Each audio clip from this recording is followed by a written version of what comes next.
আজ বানাচ্ছি মটরশুঁটির কচুরি।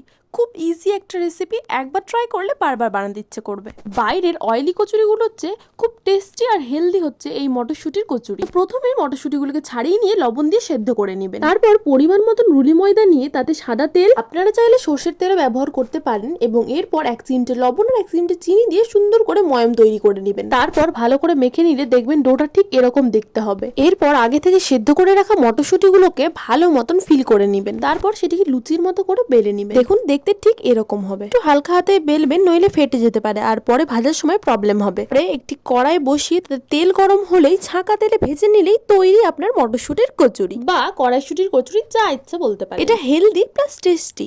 সন্ধ্যাবেলা যদি স্ন্যাক্স খাওয়ার মন যায় তাহলে এটা নিশ্চয়ই করতে পারেন। খুব কম সময়ে তৈরি হয়ে যাবে এটা। যদি ভালো লাগলে অবশ্যই একটি লাইক করবেন, আর এরকম সুন্দর সুন্দর টেস্টি খাবারের রেসিপি জানতে হলে চ্যানেলটিকে অবশ্যই সাবস্ক্রাইব করবেন। Thank you for watching this video.